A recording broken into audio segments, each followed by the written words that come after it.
How do you build a six-figure business while holding down a full-time job and without completely burning out? Well, that's exactly what I did with Art of Mondays, and it was not smooth sailing. The world tells us we need to pick between a steady paycheck and our purpose, between security and freedom. But there's actually always a third option. With that in mind, this is the story of how I created that third option, how I built a life where I could have both stability and fulfillment. I'm Evan, I love to travel, I love coconut water, and I've been building Art of Mondays and the Founder Sports Club for about the last 12 months. Art of Mondays is a membership club. It's for lifestyle entrepreneurs, like-minded people who want to build businesses and live lives that they're proud of. In other words, it's a community of people who are just like me and Jai, online founders who love things like health, travel, mindfulness, connection, and balance. Then, of course, there's the Founder Sports Club. This connects founders in different cities to play sports every month. Chapter 1, Why Art of Mondays Exists. Jai and I created Art of Mondays for two reasons. The first is because I think we both understand the power of community. The second reason is because we saw a pretty common problem in entrepreneurial circles. People were building businesses, but often at the expense of things like balance and connection and freedom along the way. We wanted to be surrounded by people who live the lives that we aspire to live. The people who wake up, go for a surf, check a few emails, and then delegate the rest of their work to their teams so they can soak up the sunshine, take a long walk, read a book, that kind of thing. Essentially, Art of Mondays was a way for us to facilitate the law of averages, the idea that you become the people you spend the most time with. And by filling Art of Mondays with people who were smarter than us, more successful than us, and lived the lives that we wanted, it would help us do it too.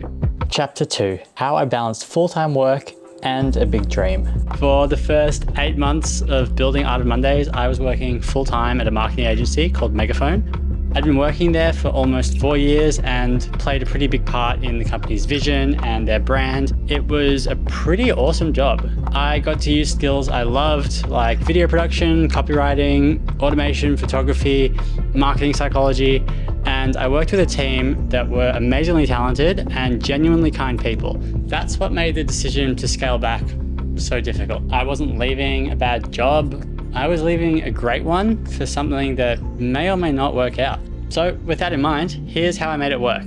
First, I had an honest conversation with the CEO and the COO who I worked extremely closely with. I explained my vision for Art of Mondays and that I wanted to reduce my hours. And honestly, I was even prepared to quit if we couldn't find a middle ground, but it never came to that. To their credit, they were supportive. And because I brought it up really early in the journey, we had time to plan a smooth transition that was a win-win. Secondly, I told them that flexibility was a non-negotiable for me. I needed to be adaptable because I was going to go through different time zones. I had lots of travel plans in the works. And of course, I needed to have time to accommodate the demands of Art of Mondays and the meetings and the calls that would come up. So it was that flexibility that allowed me to fully commit to growing the business while still being there for the agency when they needed me, but it was more on my terms. The third thing was I found a way to test the waters. I took 2 weeks off to fully focus on our Lombok residency, and I came back refreshed. And after that, that's when I transitioned to part-time, roughly 2 days a week, because I was able to see what the lifestyle was like and recognize, hell yeah, this is actually for me. Chapter 3, the challenges of balancing work and a business. There were days where I felt completely overwhelmed. One particular moment stands out. I was in Bali. I was up at like 2 a.m. and I was trying to fix an automation that had just broken hours before we were supposed to launch a new membership cycle. And I remember thinking, what the hell am I doing? Why am I doing this to myself? But it was those moments that teach us resilience. Now, chapter 4, how we knew we were a great fit. 2 a.m. grind sessions aside, one reason Art of Mondays is working is because Jai and I are a really good fit as co-founders. Jai loves branding and big ideas, and I love finding ways to turn those ideas into reality. He's a weapon at building connections, and I'm not too bad at things like operations and copywriting and team building. Since day one, we trusted each other to lean into our own strengths, and this meant we could work smarter and faster. I bet you're wondering, how did we actually know we were a good fit? Well, firstly, we read a book called Rocket Fuel, which talks about the visionary and the integrator. And we also took personality tests. And honestly, it was kind of like we were dating each other for a little while. But fundamentally, I think it all comes down to this. Our values are aligned and our strengths complement each other's. Chapter 5. When we knew it could be big.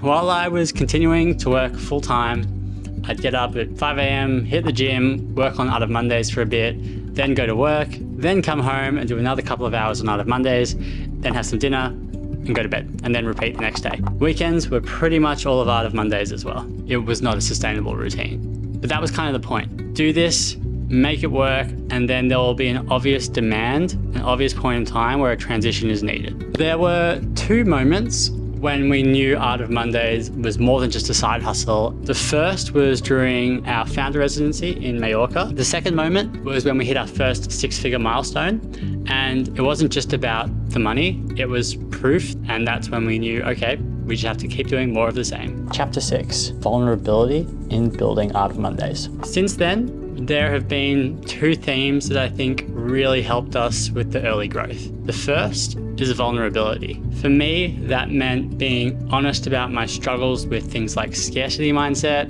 burnout, fear of failure, and it was a similar story for Jai too. It's not easy to open up, but it helped us attract the right members, people who valued authenticity and who were willing to share openly as well. That is what has made our community so special. Chapter 7, Focusing on Quality over Quantity. The second theme that helped us go from 0 to $500,000 in a year is that we didn't want just anyone to join our Art of Mondays community. We wanted people who were seriously aligned with our values. So that meant saying no to people who weren't a fit. And that was hard because we were saying no to revenue, but it helped us create a tight-knit, engaged community. And it wasn't about growing fast, it was about growing right. As of right now, we've had about 700 applications and have accepted less than 100 people. So there's been a lot of no's. Chapter 8, Building Our Founder Residencies. But for most of the members who are in the community, it's the founder residencies that are typically one of the most exciting parts. Like the ones in Lombok and Noosa, these in-person experiences quickly became a cornerstone of Art of Mondays and allowed us to create some content that brought in a lot of attention. While yes, they do take a lot of organizing, they actually did a great job in deepening relationships, and safe to say they've brought our vision to life in a really tangible way as well. You're also probably wondering how I went to these residencies while working full-time, and it's pretty simple. I saved up a stack of annual leave, and if push had come to shove, I would have taken unpaid leave. Chapter 9, Everything that went wrong. Of course, looking back on building Art of Mondays and the sports club, not everything went smoothly. The main things we did wrong from a business perspective, we didn't create enough urgency in our offer. We tested ideas that didn't work, although in hindsight, I actually think this is a good thing because every failed step is one step closer to finding the thing that actually works. And we added too much friction in our application process. Then, of course, there were the late nights, the self-doubt, the lack of balance, and the time we almost threw pretty much everything out the window when we had a bad month. But in terms of the things we did right, here are the main ones, in my opinion, that come to mind. First, we've been putting the customer first and over-delivering in value. Second, we have focused on bringing on the right people with creative payment structures that have always been a win-win. Third, we have been 100% transparent with each other as co-founders. Fourth, we have minimized meetings. And fifth, I think coming from a place of building something that we love, then if we hadn't have done that, if there was no passion, then we would have stopped a long time ago. Chapter 10, Staying Grounded in the Process. Ambition and obsession is powerful, but when building a business, especially if you're still employed, then focusing on your well-being is crucial. Honestly, I'm still figuring it out, but here's what's worked for me so far. Daily exercise and time outdoors, healthy food, that's essential, and I love a good morning smoothie. Surrounding myself with like-minded people who inspire me. Changing up the environment, offline days, a standing desk and a treadmill, that is super underrated. Chapter 11, how you can build your own business while still working full-time. Here is a simple 7-step plan to start your business while you're still working. Step 1, identify your why. Step 2, start small with an MVP, the most basic version of your thing to see if it actually has legs. Step 3, Take control of your time. Plan for rest, plan for exercise, plan for connecting. Don't let work consume 100% of your week. Step 4, have honest conversations with your employer as early as possible. Step 5, focus on your strengths, delegate the rest. Step 6, prioritize consistency over speed. Just show up every day and make things 1% better. And step 7 is formulate a mindset that there aren't just two options. It doesn't have to be a choice between steady income and launching a passion project. Get creative and write down your ideal daily and weekly routine, and then figure out the third option that is going to help you get there. And chapter 12, what comes next? There you go. That is the story of how I built 2 businesses over $500,000 in 1 year while working full-time. As for what's next for Art of Mondays and the Founder Sports Club, we're expanding to new cities, we're hosting more residencies, and we are focusing on continuing to help ambitious people just like you grow and connect. Building Art of Mondays while working full-time, it wasn't easy, but it was worth every single late night and hard decision. If you've got a dream, don't wait. Start small, be consistent, and trust the process. If this video resonated with you, would love if you could subscribe, and I'd love to hear what you're working on. Also, if Art of Mondays sounds like a vibe for you, check out the links in my description and you can learn more about it. Thanks for being here. Appreciate you more than you know, and we'll see you in the next video. Peace.